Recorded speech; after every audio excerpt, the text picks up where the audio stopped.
अस्सलामुअलैकुम रहमतुल्लाहि तआला बरकातुहू। जी दोस्तों, इस वक्त मैं ये मुर्गा रावलपिंडी में मौजूद हूँ। तो यहाँ पर एक भाई साहब हैं जना मोहम्मद मसूद साहब।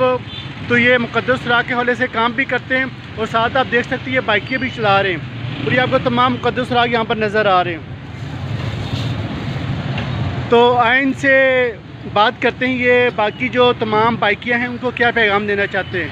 अस्सलामुअलैकुम। वालेकुम सलाम वरहमतुल्लाहि वबरकातुहू। जनाब, मैं बाकी जो जितने भी बाइकें चलाने वाले हैं उनको पैगाम देता हूँ। जी जी। 1 घंटा आप सुबह नमाज पढ़ के मुक़द्दस राह के लिए आप निकलें और अल्लाह के पाक नामों को उठाएं।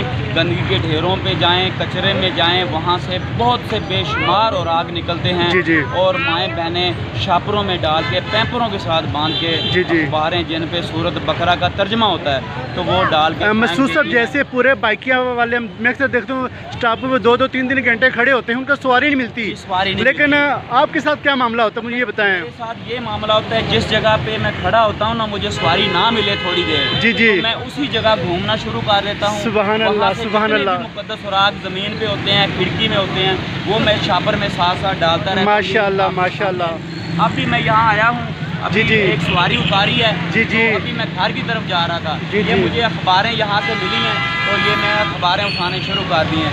ये बैकिया वाले जो बैकिया चला रहे हैं उनको मैं पैगाम देता हूँ, जहाँ भी आप खड़े होते हैं, आप सवारी का इंतज़ार करते हैं, जी जी, तो आप वहाँ से मुक़द्दस सुराग उठा लिया करें। उतनी देर में आपकी अल्लाह ताला की बारगाह में हाज़िरी लग जाएगी। बेशक, आखिरत का ख़जाना है, बेशक। महफूज मकामात तक जाएंगे, आपके घर में अल्लाह की रहमत होगी, बरकतें होंगी। जी जी। और हर किस्म की परेशानी मुसीबत से आपसे दूर हो जाएगी। जी जी। जज़ाकल्लाह जज़ाकल्लाह।